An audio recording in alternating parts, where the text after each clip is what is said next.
नमस्कार दोस्तों, स्वागत है आपका नागराज सीरीज की अगली कॉमिक्स नागराज और बुगाकू में। तो आइए इस कॉमिक्स को पढ़ते हैं। नागराज और बुगाकू। अफ्रीका के जंगल में यह सपेरा कोई बड़ा यज्ञ कर रहा है। मुझे नागलोक का राजा वासुकी चाहिए। सपेरे ने डाली यज्ञ की अग्नि में आहुति। किसी बहुत बड़े लक्ष्य की प्राप्ति के लिए वह वासुकी को प्रसन्न करने में लगा हुआ था, किंतु उसके मंत्र व आहुतियां कुछ काम न आ रहे थे। यह देख उत्तेजित हो उठा सपेरा, हे नाग सम्राट, अब मैं अपनी जीभ अग्नि के हवाले कर रहा हूं। और अगले ही पल कटी हुई जीभ हवन कुंड की अग्नि की ओर लपकी, किंतु सपेरे की जीभ व लपलपाती हुई अग्नि छू भी ना पाई। तब प्रकट हुए वासुकी। वासुकी की कृपा से सपेरे की जीभ वापस जुड़ गई थी। भगवान, मुझे शक्ति खड़ग प्रदान कर कृतार्थ करें। शक्ति खड़ग तो समस्त नाग जाति की अमानत है, वह मैं तुम्हें नहीं दे सकता सपेरे, कुछ और मांग लो। तो प्रभु, मेरी बीन में वह ताकत भर दीजिए कि वह किसी भी सर्प को वश में कर सके। वासुकी के मुंह से तथास्तु निकला, तथास्तु, और शक्ति किरण उसके हाथ से निकलकर उस अद्भुत सी बीन में समा गई। सपेरे ने बीन उठाई और उसे बजाने लगा। क्या क्या कर रहे हो या तुम? बीन बीन की मस्त धुन ने वासुकी को थिरकने पर मजबूर कर दिया। रुक जाओ सपेरे, यह जाती है। वासुकी अपनी ही दी हुई शक्ति में बंध गए। सपेरा भी झूम झूम कर वह अद्भुत बीन बजाने लगा। इस धृष्टता की तुम्हें भयंकर सजा मिलेगी। तब जबकि वासुकी पूरी तरह बीन के स्वरों में बंध गए, पकड़ में आ गए वासुकी। सपेरे ने झट उसे पिटारे में कैद कर लिया। हा हा हा हा, अब नागों को मेरी इच्छा पूरी करनी ही पड़ेगी। नागलोक में हंगामा मच गया जब यह खबर पहुंची कि नाग सम्राट कैद हो गए, वासुकी बंदी। नागलोक में हुई आपातकालीन बैठक। वह सपेरा महाराज के बदले प्रलंकारी शक्ति खड़ग मांग रहा है। हमें महाराज चाहिए, हाँ हाँ हमें महाराज चाहिए, उसे शक्ति खड़ग दे दो। और शक्ति खड़ग वासुकी के अपहरणकर्ता सपेरे के हाथों सौंप दिया गया। या लो शक्ति खड़ग नीच मानव, और महाराज वासुकी को छोड़ दो। हा हा हा, उसे ले जाओ, अब वह मेरे किस काम का। कामयाबी हासिल कर सपेरा वहां से निकल गया। फिर विश्व के बलशाली मानव, अफ्रीका के जंगलों के बेताज बादशाह सम्राट थोड़ांगा को सपेरे ने वह खड़ग सौंप दिया। लीजिए महान थोड़ांगा, मैं नागलोक से शक्ति खड़ग लाने में कामयाब हुआ। शाबाश, यह शक्ति खड़ग नागराज को कत्ल करने में जरूर सफल होगी। सपेरे, अब हम तुम्हें माला माल कर देंगे। सम्राट थोड़ांगा शक्ति खड़ग लेकर पहुंचा मिस किलर के पास, जो इन दिनों तंजानिया के जंगलों में सम्राट थोड़ांगा की मेहमान बनी हुई थी। मिस किलर, नागराज के खात्मे के लिए हमने तो अपनी वांछित वस्तु प्राप्त कर ली है। आप कहां तक पहुंची? बस कुछ ही देर में यह मशीन हमारे लिए वह शक्तिशाली आदमी तैयार कर देगी जो नागराज और सुपर कमांडो ध्रुव, हमारे दोनों ही दुश्मनों का सफाया कर देगा। और मिस किलर के कंट्रोल लीवर खींचते ही खाली केबिन में जैसे तूफान उठ खड़ा हुआ। अगले पल उसमें नजर आई वह रहस्यमय आकृति जिसे आने वाले दिनों में एक नया तूफान खड़ा करना था। प्रसन्नता से चीख पड़ी मिस किलर, मैं कामयाब हो गई थोड़ांगा। हा हा हा, वाह देखो जंगली किस तरह जापान की सर्वश्रेष्ठ नृत्य कला के पात्र बुगाकू में परिवर्तित हो गया। तो यह हमारे किस काम आएगा? क्या हमें नाच दिखाएगा? ओह नहीं सम्राट थोड़ांगा, अब मैं इस मशीन के द्वारा इसमें जापान की गुप्त मार्शल आर्ट्स विद्या के सभी दांव पेच व पैंतरे भरूंगी, और तब यह हमारे मिशन को सफल बनाएगा। किंतु यह काम तो हमारा कोई साधारण जंगली भी कर सकता है, फिर यह बुगाकू ही क्यों? क्योंकि बुगाकू में होंगी जापान की उस सर्वश्रेष्ठ कला की हर बारीकी, और जो फुर्ती उसमें होगी वह तुम्हारी किसी जंगली में नहीं होगी। मिस किलर फिर मशीन पर झुक गई। पहले मैं इसमें जुडो कराटे की शक्तियां भर लूं, फिर तुम्हें इसका कमाल दिखाती हूं। हमारे दोनों ही प्रतिद्वंदी मार्शल आर्ट्स के माहिर हैं, इसलिए उनका मुकाबला करने के लिए यह जरूरी है। मिस किलर ने खटाखट कई बटन दबा दिए। बुगाकू के बदन में जैसे हजारों वॉट की बिजली समा गई हो, और अगले ही क्षण अब केबिन का बुलेट प्रूफ मजबूत शीशा एक ही किक में तोड़ केबिन से बाहर आ गया। या मिस किलर को बुगाकू का प्रणाम। सम्राट थोड़ांगा, अब यह तैयार है। अपने सभी शक्तिशाली जंगलियों से लड़वाकर आप इसकी योग्यता परख सकते हैं। हाँ यह जरूरी है, किंतु मैं खुद भी परखूंगा इसे। अगले पल सम्राट थोड़ांगा और बीसियों जंगली दौड़ पड़े बुगाकू की ओर। फुर्ती से झपटा बुगाकू अपनी ओर आते थोड़ांगा पर, और अपनी शक्तिशाली किक का स्वाद चखा दिया सम्राट थोड़ांगा को उसने। चीख निकल गई महाबलशाली जंगल सम्राट थोड़ांगा के मुंह से। वह पीठ के बल जाकर टकराया पथरीली जमीन से। हाय, टूट गई रे मेरी बिना कवच की कमर, मार दिया रे। सम्राट थोड़ांगा की कमर पर उगा कछुए की पीठ की तरह का मजबूत कवच नागराज और थोड़ांगा में नागराज से हुई जंग के दौरान टूट गया था, जो कि अभी पूरी तरह से दोबारा नहीं उग पाया था। सम्राट थोड़ांगा के गिरते बुगाकू टूट पड़ा बाकी के प्रतिद्वंदियों पर। क्रिया आह! बुगाकू जुड़े कराटे का सुंदर प्रदर्शन कर रहा था। बिजली की फुर्ती से नाचता उसका बदन जंगलियों के बीच कहर बरसा रहा था। उफ, हमें तो मौका मिल ही नहीं पाया। हर किसी को लग रहा था जैसे वह उसी से लड़ रहा है। कुछ ही पलों बाद, मिस किलर आज्ञा दे, अब मुझे क्या करना है?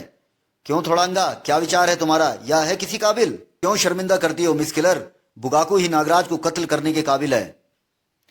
सम्राट थोड़ांगा खड़ा हुआ। या लो बुगाकू, या शक्ति खड़क, तुम ही इसके असली हकदार हो। अब तुम्हें हमारे सबसे बड़े दुश्मन नागराज को पकड़कर हमारे सामने लाना है और फिर यहीं हमारे सामने तुम उसका कत्ल करोगे। यह मेरे बाएं हाथ का खेल है। पलक झपकते हुआ गायब हो गया। यह कहां गया मिस किलर? हा हा हा, यही तो इसकी सबसे बड़ी खूबी है सम्राट थोड़ांगा। बुगाकू ट्रांसमिट हो गया है बंबई, जहां इस वक्त नाग कुमारी विसर्पी मौजूद है, जिससे मिलने नागराज वहां जरूर जाएगा। बुगाकू अब चाहे जहां चाहे ट्रांसमिट हो सकता है। अब हम इस स्क्रीन पर देखेंगे नागराज और बुगाकू का टकराव। अब मुझे हमारी जीत और नागराज की हार का विश्वास होने लगा है। असाधारण शक्तियों का स्वामी नागराज जादू के शहंशाह का आतंक समाप्त कर आ गया था हिंदुस्तान। तूतेन खामेन से शानदार टक्कर मैं कभी नहीं भूल सकता। विसर्पी बम्बई शिक्षा ग्रहण करने आई हुई है और अब मैं उससे मिलने उसके हॉस्टल जा रहा हूं। फिर वह होटल से बाहर निकला। वह मुझसे मिलकर कितना खुश होगी। किंतु हॉस्टल पहुंचकर नागराज को लगा एक झटका। विसर्पी, वह तो 4 दिन से हॉस्टल से गायब है। पुलिस भी थकार कर बैठ चुकी है। विसर्पी की चिंता सताने लगी नागराज को। विसर्पी के बारे में जानने के लिए पढ़े प्रलंकारी मणि और शंकर शहंशाह। हॉस्टल से निकलकर वह एक और बढ़ा। सुनसान तट पर पहुंच वह रुका। मुझे उसके बॉडीगार्ड शूलकंठ से संपर्क बनाना होगा। शूलकंठ, तुम जहां भी हो मेरे सम्मुख प्रकट हो। कुछ ही देर की कोशिशों के बाद लगता है वह कहीं आसपास ही है, पर कहां? नागराज की मानसिक तरंगों का जवाब शूलकंठ की मानसिक तरंगों के जरिए मिल रहा था। नागराज उन मानसिक तरंगों का पीछा करता समुद्र की तरफ बढ़ चला। समुद्र के अंदर से आ रहे हैं या संकेत? लगता है वह किसी खतरे में है। कुछ ही क्षण बाद सामने था हृदय जमा देने वाला वह खौफनाक दृश्य। नाग कुमारी विसर्पी को वह दानव अपने विशाल मुंह में डालने ही वाला था कि शूलकंठ के विषय में जानने के लिए पड़े नागराज और कालदूत। उसके हाथों को नागरसी ने जकड़ लिया। नागरसी यानी नागराज। दानव के हाथों को लगा एक झटका। नाग सम्राट, नागराज तुम? नागराज टूट पड़ा दानव पर। ओह, पानी के अंदर मेरे ताकतवर वार भी इस पर प्रभावहीन है। दानव ने नागराज को पकड़ा और अपने विशाल मुंह में डाल दिया। उफ! नागराज जा पड़ा दानव के पेट में। यह क्या हुआ रे नागराज? यहां तो तू सांस भी नहीं ले पा रहा है। तभी नागराज की नजर पड़ी एक और शरीर पर। हाय, यह कौन है? क्या जीवित है या? शीघ्र ही नागराज का दम घुटने लगा। सर्पदंशी अब मुझे इस विपत्ति से निकाल सकता है। बाहर दानव का आतंक जारी था। वह फिर विसर्पी की तरफ बढ़ा। नागराज को तो तू निगल ही चुका दानव, अब मुझे भी निगल ले। किंतु तभी दानव को लगा एक भयानक झटका। अगले ही क्षण दानव भयंकर चित्कार कर उठा। उफ, यह क्या हुआ? समुद्र के पानी में भयंकर हलचल मच गई। देखते ही देखते दानव का विशाल शरीर गलने लगा। घोर आश्चर्य, दानव का शरीर पिघल रहा है। या तो नागराज के विष का कमाल है। दूसरे पल नागराज, नागराज! अरे, यह विषाक्त को उठाए ला रहा है। क्या विषाक्त जिंदा है?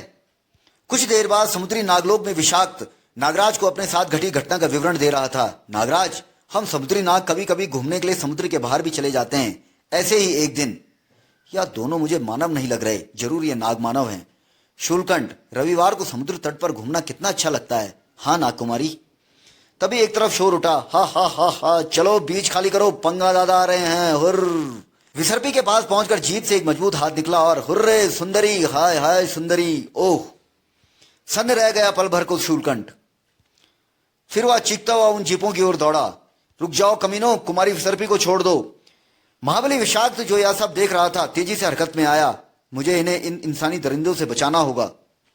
और एक के पीछे एक दो धमाके गूंजे तब, जबकि औच! पंगा दादा से पंगा नहीं बचेगा, अब ये नहीं बचेगा। 2 बदमाश जीपों से उतरे। क्यों बे, दादा की गाड़ियां तोड़ी तूने? अब तेरे हाथ तोड़ेंगे। विषाक्त ने मुस्कुराते हुए अपने हाथ आगे कर लिए। लो तोड़ो। हॉकियां हरकत में आई। विषाक्त के हाथ हिले। साथियों की यह गत देखकर पंगा दादा और सभी गुंडे जीपों से कूदे। भयंकर जंग छिड़ गई समुद्र तट पर।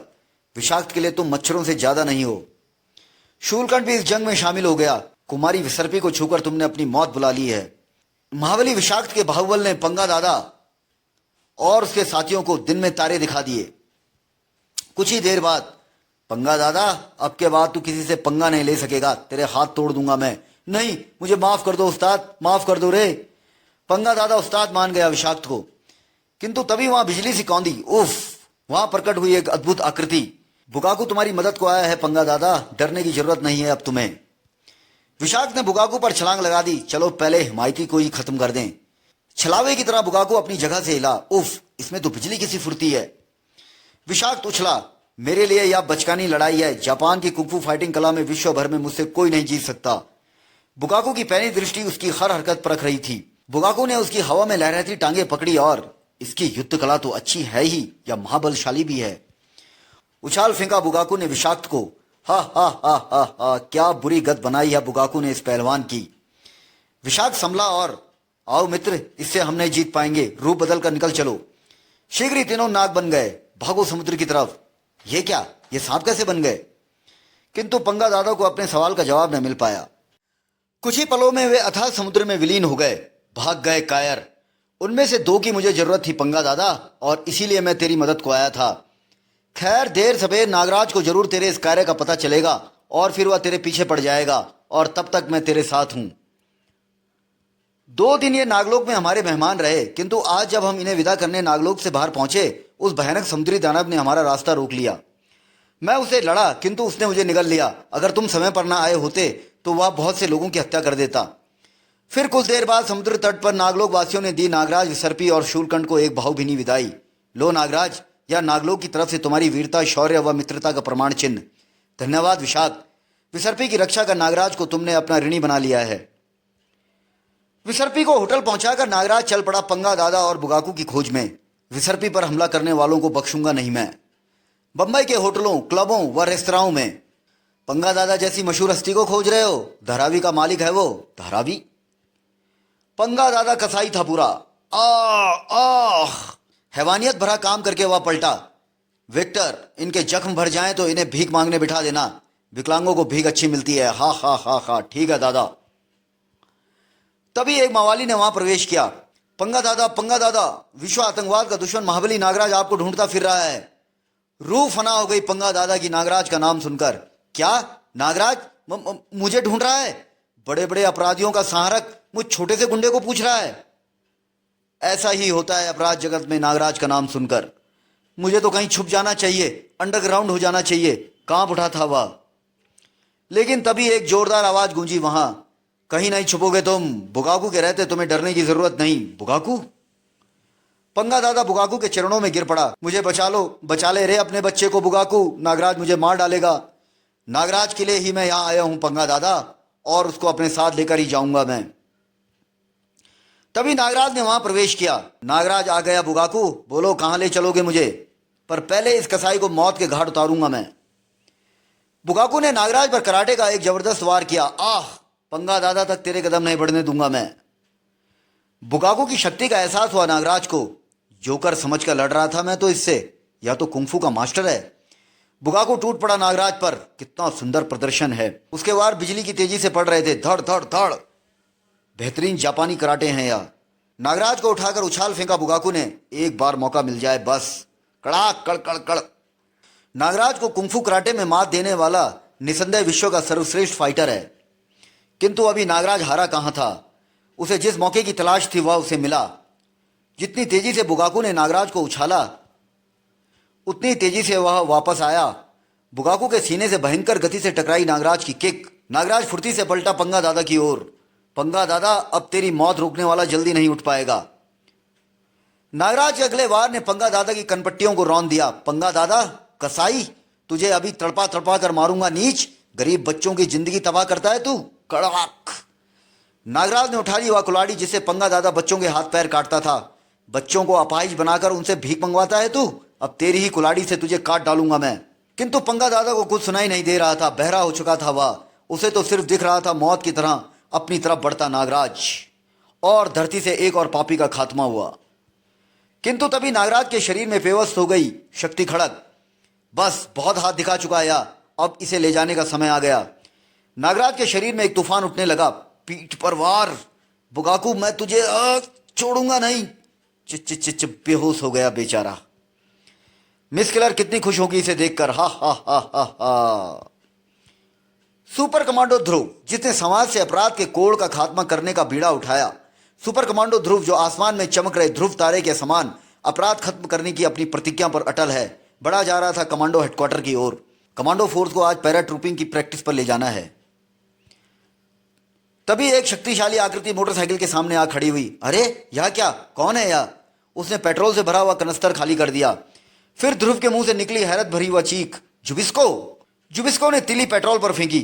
आग का तूफान उठा। मैं तो समझ रहा था यह मर चुका। मरेगा अब तू ध्रुव। और इसका चेहरा कैसे ठीक हो गया? आह! जुबिस्को व ध्रुव की शानदार टक्कर जानने के लिए पड़े प्रतिशोध की ज्वाला और बहरी मौत। विश्व के सबसे ताकतवर आदमी के नाम से मशहूर ग्लोब सर्कस के कलाकार जुबिस्को ने ध्रुव को घूंसों का स्वाद चखाया। कहीं ना कहीं कोई गड़बड़ जरूर है। उफ, धाड़! ताकत में निसंदेह वह ध्रुव से ज्यादा शक्तिवान था, लेकिन अभी तो इससे निपटना ही मुश्किल हो रहा है। कड़ाक! ध्रुव ने कनस्तर उठा लिया। अब यही मुझे जुबिस्को से बचाएगा। आह! फिर ध्रुव ने खाई एक कलाबाजी। इस किक में बड़ी ताकत है पहलवान। पल भर में जुबिस्को का शक्तिशाली शरीर आग की लपेट में आ गया। उफ, अगर यह खत्म हो गया तो मुझे इसके बारे में जानकारी कैसे मिलेगी? किंतु अगले पल वह हैरान रह गया जब एक चमक के साथ वह गायब हो गया। हाय, यह क्या मिस्ट्री है? और हैरानी लिए वह कमांडो हेडक्वार्टर की तरफ बढ़ चला। कमांडो हेडक्वार्टर के पास पहुंचते एक शरीर तेजी से ध्रुव से टकराया। धूम! हाय, यह क्या? दोनों फुर्ती से खड़े हुए। ध्रुव, वह करीम को मार डालेगा। कौन मार डालेगा करीम को? कान धमक गए वह नाम सुनकर ध्रुव के। रोमन हत्यारा! पता नहीं कहां से आया वह। करीम उसके शिकंजे में फंसा हुआ है। रोमन हत्यारा? या फिर कहां से आ गया? रोमन हत्यारे ने करीम की गर्दन दबोच रखी थी। छोड़ दे से हत्यारे, वरना। हाथी की टक्कर के रोमन हत्यारे पर उस किक का कोई असर न पड़ा। उफ, मैं इसकी असीमित ताकत को भूल गया। तुम आ गए ध्रुव, मुझे तुम्हारा ही तो इंतजार था। ध्रुव के एक बेहतरीन कॉमिक्स रोमन हत्यारा जरूर पढ़े। धाड़! इसकी ताकत इसके टोप में है। मुझे किसी तरह इसका टोप उतारना होगा। उफ, आह! अगले ही पल एक टोप ध्रुव के हाथ में था। इसकी ताकत तो मेरे हाथ में, फिर यह हंस क्यों रहा है? हैं, यह क्या? एक टोप अभी भी रोमन हत्यारे के सिर पर सजा हुआ था। यह क्या अजूबा है? मेरे सिर के टोप उतार कर यह कमरा भर जाएगा, लेकिन एक टोप फिर भी मेरे सिर पर दिखता रहेगा तुम्हें। एक बार फिर रोमन हत्यारे की तलवार ध्रुव की गर्दन से सटी हुई थी। किसी भी क्षण यह तलवार मेरी गर्दन चीर देगी। अगर अब तेरा किस्सा खत्म समझ। कई काम एक साथ हुए। Thank you Renu. और रोमन हत्यारे का शरीर खतरनाक अम्ल यानी सल्फ्यूरिक एसिड से नहा गया। कमरे में गूंज उठी उसकी भयानक चीखें। उसके साथ ही बिजली सी कौंधी और गायब हो गया रोमन हत्यारा भी। पीटर, रेणु व करीम तीनों ने घेर लिया ध्रुव को। कैप्टन, क्या बला थी? यह कौन था? षड्यंत्र, कोई गहरा षड्यंत्र रचा जा रहा है, किंतु अभी मुझे कुछ नहीं पता। फिर ध्रुव ने उन्हें जुबिस्को वाली घटना से भी अवगत कराया। हेडक्वार्टर छोड़ चारों निकल पड़े राजनगर एरोड्रम की तरफ। कैप्टन, पैराट्रूपिंग में मजा आ जाएगा। हाँ, किंतु बहुत सावधानी से सीखना होगा या तुम्हें। हवा में 1000 फुट की ऊंचाई पर पहुंचने के बाद सभी ने अच्छी तरह पैरासूट कस लिए हैं। कुछ पलों के बाद ही हमें डाइव करना है। यस कैप्टन, हम रेडी हैं। किंतु जब कुछ पल बहुत लंबे खिंच गए। क्या चक्कर है? अब तक तो पायलट को हमें डाइव के लिए बोल देना चाहिए था। मैं चेक करके आता हूं। कॉकपिट में पहुंचकर ध्रुव को लगा एक झटका। यह क्या, हिमालय तक पहुंच गए हम? पायलट, यह क्या कर रहे हो तुम? पायलट पलटा। एक और झटका लगा ध्रुव को। नरसिंह, तुम यहां? हां, मैं तुम्हारी मौत। नरसिंह ने प्लेन ऑटोमेटिक पायलट किया। फिर धड़ाक! कैप्टन! चारों फुर्ती से उछले। इसके हाथ पर बंधा पट्टा खोल दो या साधारण आदमी रह जाएगा। चारों उस दानवाकार शरीर से लिपट गए। हा हा हा, चूहे हाथी पर चढ़ गए। अभी पता चलेगा बेटा कि चूहे क्या चीज है। उसने अपने शरीर को एक हल्की सी जुम्बिश दी। हाय, इस पर तो कोई असर नहीं हुआ। हाँ बच्चे, क्योंकि मैं हूं असली नरसिंह। हा हा हा हा हा। ध्रुव का दिमाग चीखा। इसकी आंखों का निशाना लेकर गोली चलाओ। धाए धाए। बुलेट्स अपने लक्ष्य की ओर लपकी। आज ही पढ़ें ध्रुव के जीवन का वह रोमांचक किस्सा, आदमखोरों का स्वर्ग व स्वर्ग की तबाही। अचूक निशाना और क्रूर हंसी। हा हा हा हा हा। शरीर तो मेरा बुलेट प्रूफ है ही, आंखों में भी बुलेट प्रूफ कॉन्टैक्ट लेंस लगे हैं मूर्ख। उफ, बहुत भयंकर रूप में सामने आया है यह। नरसिंह तबाही पर उतारू हो गया। नरसिंह तुम सबको मार डालेगा। उस भयंकर उठापटक से प्लेन डगमगाने लगा। यह प्लेन अब नहीं बचेगा। फुर्ती से उठा ध्रुव और चलो जल्दी से बाहर कूद जाओ। किसी भी क्षण यह प्लेन किसी पहाड़ी चोटी से टकरा सकता है। कैप्टन, तुम समय खराब ना करो, कूदो। कैप्टन का आदेश मानने पर मजबूर थी वह। उसके कूदते ही ध्रुव ने छलांग लगा दी, लेकिन अब वह बिना पैराशूट के तेजी से नीचे की ओर जा रहा था। अगले ही क्षण आसमान तीव्र धमाके की आवाज से थर्रा उठा। धड़ाम! वह तो गया, पर मेरा क्या होगा? ध्रुव का गिरता हुआ शरीर शीघ्र ही पीटर, करीम और रेणु को निकट पहुंचा। आओ कैप्टन, हमारे हाथ पकड़ लो। ध्रुव के मजबूत हाथों ने पीटर व करीम के हाथ थाम लिए। अगर ये पैराशूट आपस में उलझ गए तो चारों साथ ही मरेंगे कैप्टन। वे सुरक्षित उतर गए। तीनों ने पैराशूट अपने जिस्मों से अलग किए। कैप्टन, अब हम वापस राजनगर कैसे जाएंगे? मुझे तो भयंकर ठंड लग रही है। मुझे भी। उसके लिए मेरे पास यह यंत्र है जिसे तुम तीनों बारी बारी अपनी बेल्ट पर लगाकर इस ठंड से बच सकोगे। और कैप्टन तुम? मैं इच्छा शक्ति से ठंड पर काबू रखूंगा। किंतु तीनों ने ही वह यंत्र लेने को इनकार कर दिया। नहीं कैप्टन, हम भी अपनी इच्छा शक्ति की परीक्षा लेते हैं आज। ठीक है कमांडोज, जैसे आपकी मर्जी। चारों तेजी से नीचे उतर रहे थे और उनसे भी तेज कोई ऊपर चढ़ रहा था। यतिराज! यतिराज को देख ध्रुव का चेहरा खिल उठा। आओ मित्र यतिराज, आज हमें तुम्हारी जरूरत है। किंतु ध्रुव के मित्रता के बढ़ते हाथ को थामकर यतिराज ने उसे उछाल फेंका। यति और मानव में क्या मित्रता मूर्ख! उफ, तो यह यतिराज भी इसी षड्यंत्र का हिस्सा है। ध्रुव ने चला दी लात। इसका मतलब यह असली यतिराज नहीं है। धाड़! ध्रुव के दिमाग में गूंज उठे यतिराज के वह स्वर। तुमको जब हमारी जरूरत हो तो हिमालय पर हमको कहीं से बुला लेना। यतिराज व ध्रुव की सनसनीखेज कॉमिक्स पढ़ें, बर्फ की चिता। दोस्तों, इस कॉमिक्स का पहला भाग यहीं पर समाप्त होता है। इसका दूसरा भाग आपको तुरंत ही मिल जाएगा। धन्यवाद।